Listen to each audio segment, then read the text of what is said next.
So in that vein, today we're going to do a little Flutter book. So here is one that I made. So one of the things I've been doing this week is mark making as well. Like I say, I haven't been doing anything this week, but evidently I have. So I took a big piece of 24 by 18 mixed media paper, you know, the Canson that you get XL in just the big pads.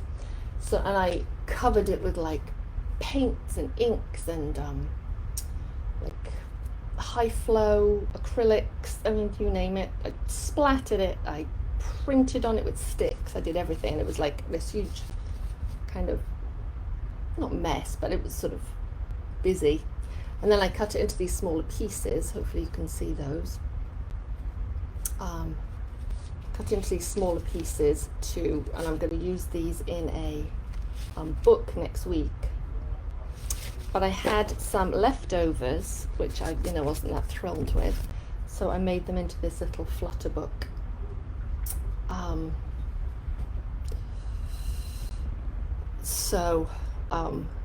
I thought, ooh, perhaps I would show you that today. So I also made another one, and I popped it. I'm just going to flip the camera down, folks. So just bear with me for 1 second. I'm going to flip the camera down and show you the little Flutter box in a matchbox. Just bear with me because I have a new camera. Oh dear, you don't need to see that. Okay, all you can see now is my laptop. That's not much use, is it? There we go. Here we are, that's a bit better. I'm sure you don't want to see the stickers on my laptop, do you? Well, I think that's about... There we go. That's pretty good. Let's just make it a little bit more focused. There we go. So I made a little book in a matchbox. So I covered my matchbox with a jelly print. And then I made the Flutter book to go inside the matchbox. And this is how it looks. And if you're interested in sort of the origins of the Flutter book, it's a Japanese structure where's the book? If you're interested, this is a really fabulous book. This is a book on Japanese bookbinding, and the Flutter book is in here. So it's originally a Japanese structure.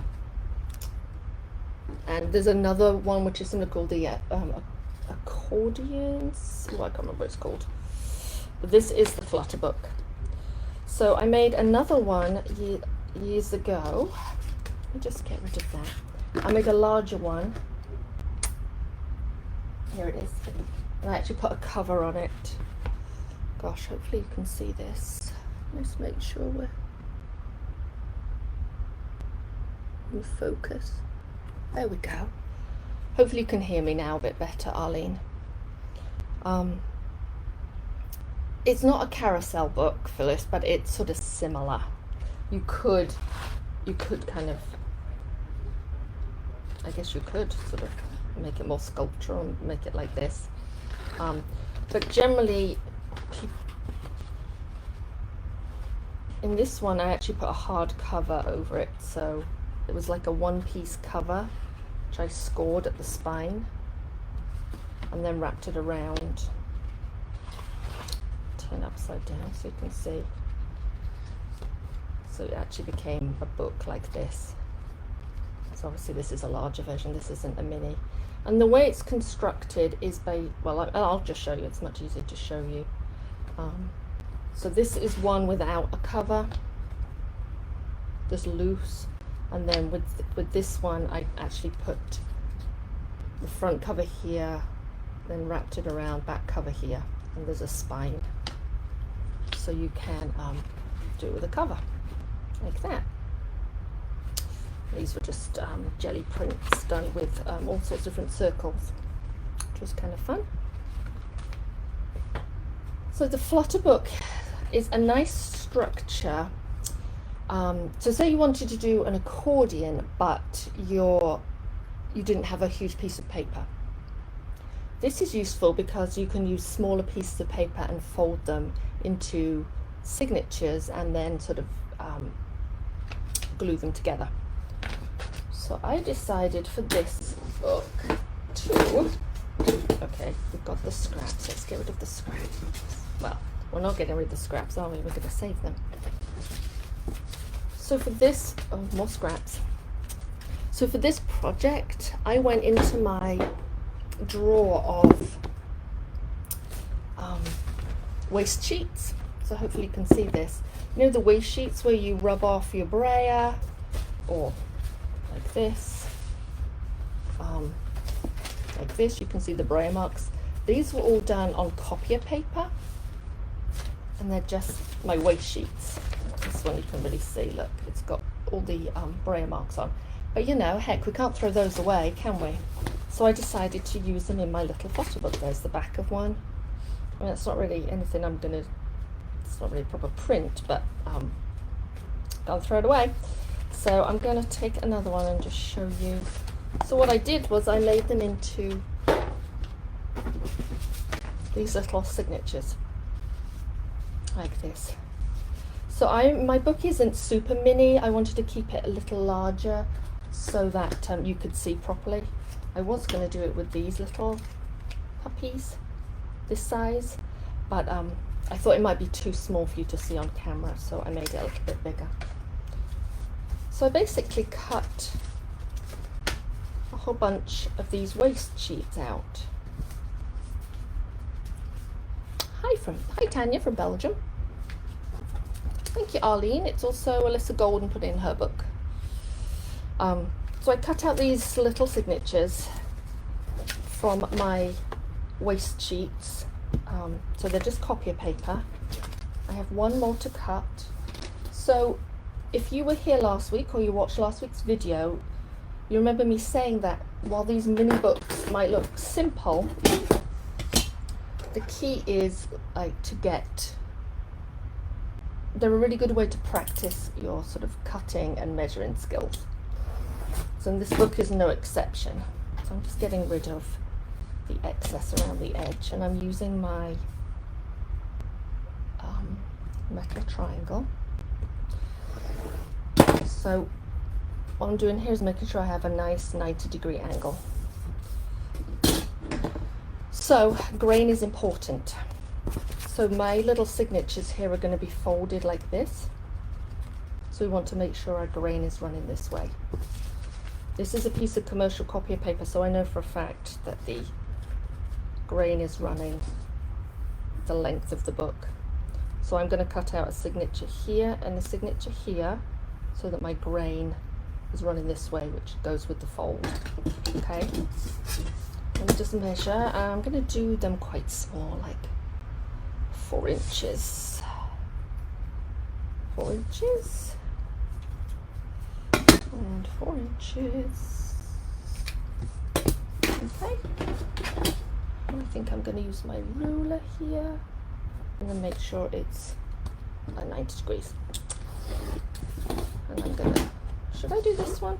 I think I should do that one too, right? So are you like me and you just cannot even throw away your waste sheets? Because, I don't know, I just have the hardest time. I just think, wow, I might be able to use them. So you could let me know in the comments if you throw away your waste sheets or you keep them. And by waste sheets we mean just sort of ones that you rub off paint or your brayer, or I can throw that away. Yeah, that didn't work out so great. Let's get rid of that one. I just like this. I really like the way it contrasts with the green. So let's make it, I think these are 6 inches long. So if you do keep all your scraps and your waste sheets, what do you do with them? I'm kind of curious. There we go. I've got to keep that. Right, so here's a little page. My grain is running this direction. And I can tell because it bounces more easily. If I go this way, I have some resistance. This way, there's no resistance. Okay, I'm just going to check that they're all nicely lined up. And one of them is not. This one here Is that it? One of them I see is not quite the same. That one. This one right here. I think it's this one. So this one I didn't cut very well, so I'm going to set to one side. All right, so we have our little signatures. We're going to fold them in half, and you could use a bone folder. And then we're going to decide what order they go in, because, or you can do it randomly, but you probably want to decide what order your book goes in. Just lining up the edges, creasing to make little signatures. And then I'm using copy paper, so I'm actually going to use a glue stick. Oh, it was this one, look. I knew one of them was off. See how that's off when I'm folding it? That's not lining up. I don't like that. I think this one was actually fine. Is this one fine? No. Evidently those two weren't fine. They don't meet the standard, folks. There we go.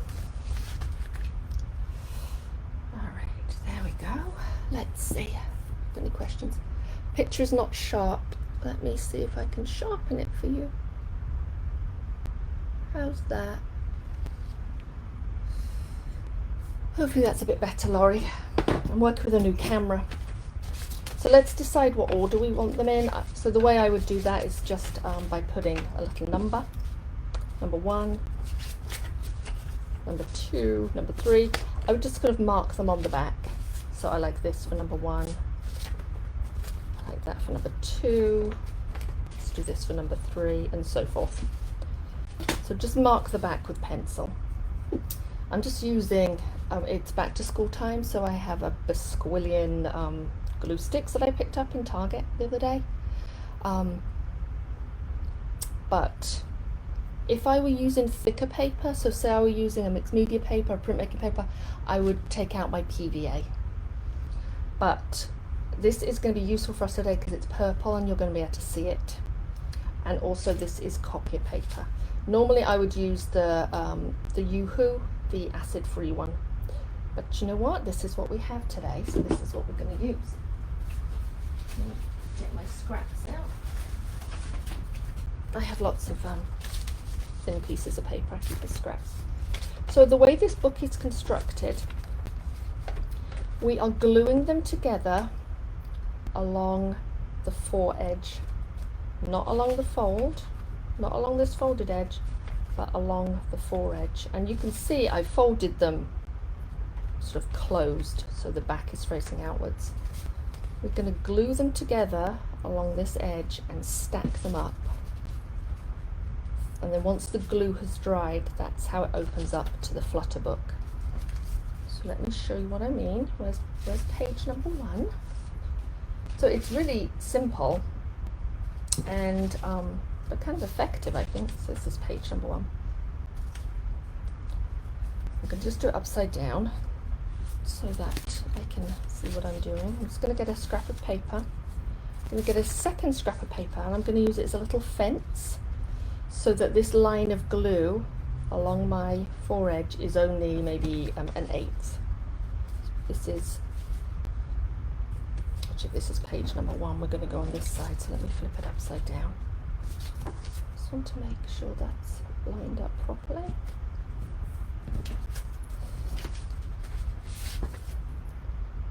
Yep, this is how I am. Fussy, fussy, fussy. Has to be right. Okay, use this piece as your fence or little mark. Is the picture clear now? How about books that are not rectangular or square? Says Virginia. Oh, double stick tape, that's a good idea. That's a really good idea, Judy. I've never done one that isn't rectangular or square. We should have to figure it out. So, just glue stick, because it's purple so you can see it. Let's get rid of that.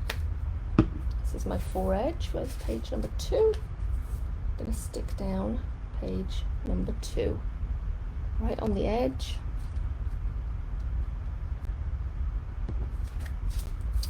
I'd like a little more glue on there. It's humid today, I feel like There we go. And then we're just going to stack to his page number 2. Let's make sure it's the right way up. Yeah. Just very carefully stack it on the top. Foredge to foredge and bone fold.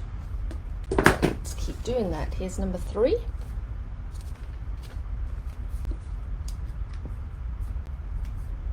Let's put ourselves a little fence.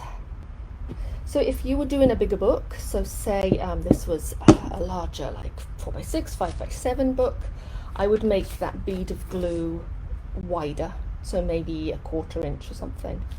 And as Arlene said, you know, 1/4 inch tape, double stick tape, put this one down next, generally comes in like a 1/4 inch. I think you can get smaller pieces, but so keep going. You'll just have to watch me glue, I'm afraid. So let's see, I'm reading the comments. Jennifer says she made a book in the shape of a heart. Every time I move around it gets blurry. Oh, sorry folks, that's too bad. Maybe we'll just have to switch back to the computer's camera. Sadly, I can't not move around, right? Let's see. So what else? Yes, I saw that everyone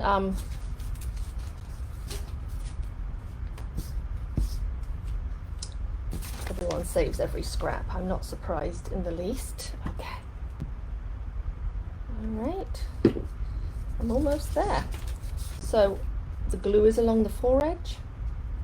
I'm going to flip it over and glue it to the other foredge. You just take your time, be really careful, but can you see that if things aren't square or cut properly, this is not going to line up well.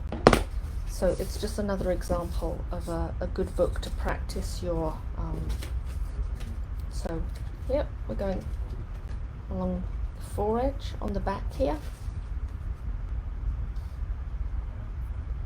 Make it about, I don't know, 1/8 of an inch glue. The last one. So you could put hardcovers on these. You don't need to, I would probably put a hardcover on these. So I would take 2 pieces of book board, a little bit bigger all the way around, maybe an 1/8 of an inch bigger on all sides, and then cover them with a coordinating print. And or you could do the full cover like I did on that circle book. Just put a little glue there. So when you press these to let them dry, you want to put a piece of deli paper. Oh, that is not straight in the least. Here we go. So you're going to want to put a piece of deli paper in between each page so it doesn't stick together. So let's see. I'm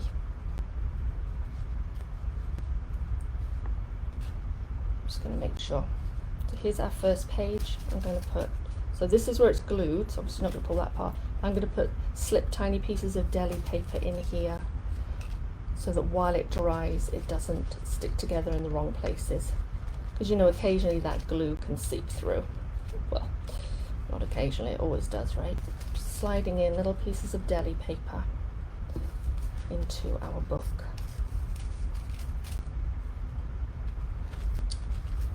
So then I'm going to just put a little clip around it, but you can see, let me just take those deli papers out for now. You can see that this is how the book will look once it's dried. It's kind of neat. So I'm going to put the deli paper back in here so that the glue doesn't seep out, and glue the wrong pages together, and then clip it and let it dry for a couple hours. And then I'll probably put, like I say, a hard cover on this. But that is a Flutter book. Isn't that fun? I really like that. I haven't done one in a while, so I'm glad I did it. So I'm going to flip the screen up so I can check on your comments. Let's pop these in here like this. It's like a deli paper festival.